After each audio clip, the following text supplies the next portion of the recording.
What are you going to do about it? I'll suck his dick if you have an attitude, and I can do it today if I want to. Go And on. I can do it on your wedding day and your Alright. birthday. Okay, well, and the we'll days see. after. Okay. I've been in situations where he's been with you in a social setting. He'll call me after.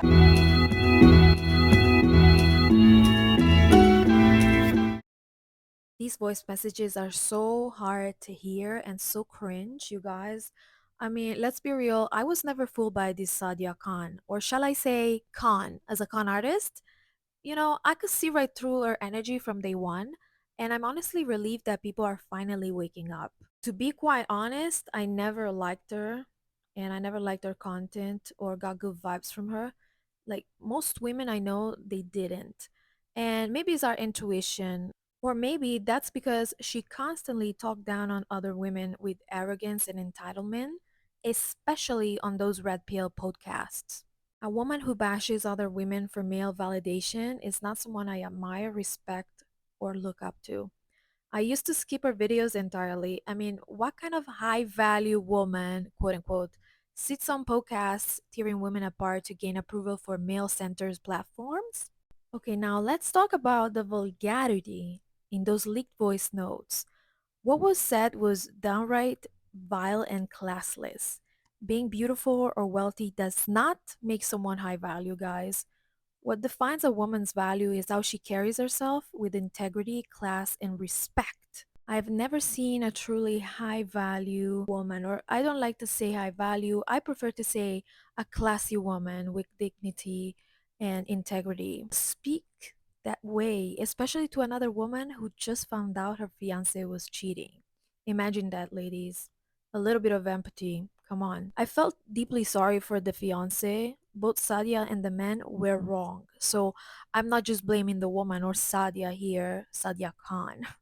But I'm blaming also the man, obviously. They're both to be held accountable for this. Despite Sadia be in the wrong, speaking about something so degrading in those terms, that is low energy and humiliating, not feminine or refined. Sadia should not be giving advice. She is the one who needs guidance. And God, I had to make this video because if there is something I can't stand, as a coach myself, is people that try to take advantage of those who are struggling, are not in a great mental health state, and take advantage of the fact that they are not at their best, are weak, perhaps they're going through something in life, and that's why they seek mentors, coaches. She is a self-proclaimed psychologist, and we're going to get into that because we discovered that she was never a licensed psychologist. It was all fake. She photoshopped all of her licenses, guys. And remember that the truth will always come to light, and it did come to light.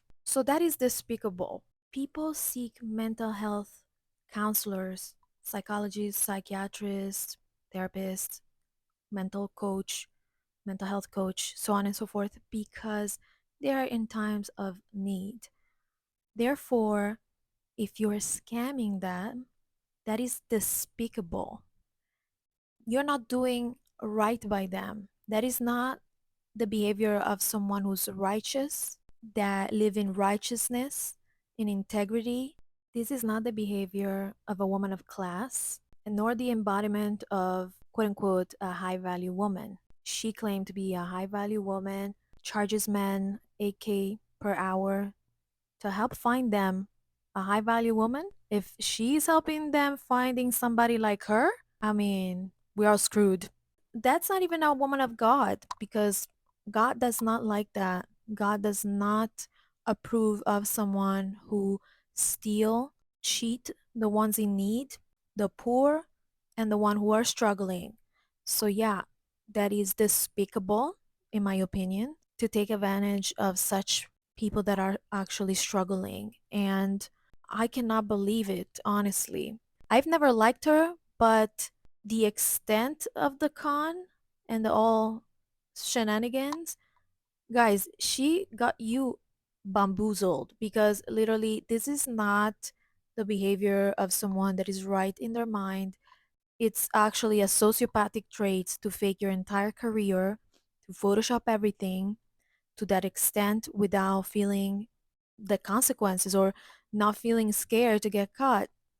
So this is just my opinion. I'm not diagnosing her. I'm not saying she is one, but I have to observe and point out the patterns in what I see. Anyways, so for all of the people who shared her reels and call her a psychologist, so on and so forth, you guys got played big time. The one who used her service, I hope you sue her because she charged, I believe, 6,000 or 8,000 per hour. That is it. That is insane. If I were you, I will sue. She faked her credential, edited her career background, and falsely claimed to be a licensed psychologist when she never held one. Imagine. Yes, she charged $1,000 per hour to share advice filled with recycled fluff and toxic energy, and going on these podcasts with the red pillars. Oh, please. Wasn't she with Andrew Tate? I think, I'm not sure, don't quote me on that, but I believe I seen her on that show and I was like, oh my God. I disliked her even more. Not just her nasal voice, annoying voice, also seeing her on those podcasts. I was like, no, that's the end, you guys. I can't. I can stand her. And that is not empowerment. That is a scam, in my opinion. So the truth is, when you're raised to fame on falsehoods and manipulation, it is only a matter of time before it all collapses. God always exposes the greedy, the liars, and those who deceive. The reason why I decided to speak on this Sadia Khan scandal is because, as you might know, I am a coach. And as for me, being a coach, I do not have psychology license and I've never claimed to. I'm not a therapist either, and I'm always transparent about what I do and about that with my followers and clients. I've never lied or tried to scam anyone who seek for my help. And this really touches me deeply because I can't see myself doing such a thing. And everything I teach comes from real life experience. I moved alone from Italy to New York and survived many challenges in one of the toughest cities in the world. That journey taught me how to read people on a deep level. I am very passionate about what I do, and if I can help another soul, that is just fulfilling for me. I study human behavior. I attend seminars. I read psychological literature. I learn by observing, evolving, and applying. And one day, if I choose to, I could absolutely pursue a license. But I will never pretend to have one before I do. That is unethical and, frankly, is illegal. From a personal experience, I also believe that mentorship and coaching can be far more impactful than therapy. Why? Because a coach gives you real life tools, direct insights, and action plans. Therapists are trained to listen and guide you, but cannot give strong opinions or advice. The therapy can work for some, but personally for me, it doesn't really work as much as I wish. Some people went through intense trauma and their emotions were not validated as kids. They had childhood trauma or just traumatic events, and they learned how to suppress their feelings. So they need someone to validate their feelings and emotions.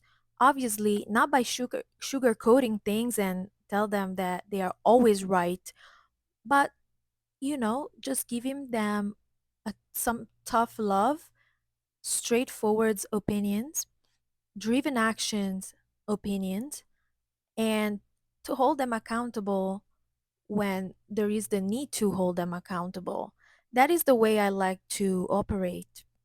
My coaching is raw, but also kind, empathetic, and understanding. My coaching is raw, lived, researched, and grounded in truth. No acting, no filters, no false credentials, just transformations. So if you guys need my coaching, you can head to my website, link in bio. I know this is like corny, but since we're here and talking about this, I do believe I can make much bigger difference, and it's a passion, is something that really fulfills me to help others, and I am genuinely happy to see others succeed.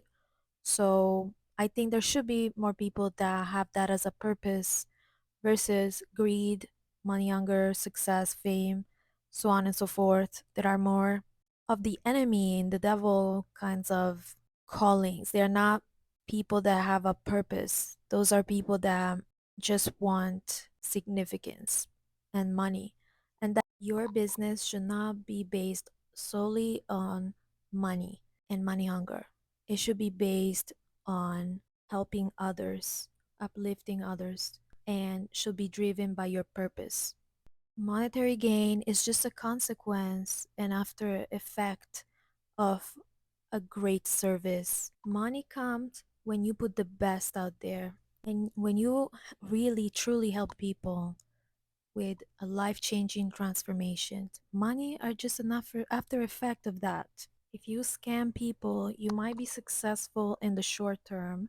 You might become wealthy, but that is destined to all collapse and crumble. Remember, is even in the Bible, you guys, because eventually you will not be, well, number one, succeeding. Number two, you'll be exposed. Number three, you will not be fulfilled. You will live in misery and you're not living by your purpose, by significance only, greed and money. That is not the way to live a fulfilled life here on planet Earth, you guys. And until next time, love you. For coaching, Vivi at amodernbarbie.com. For any questions, Vivi at modernbarbie.com.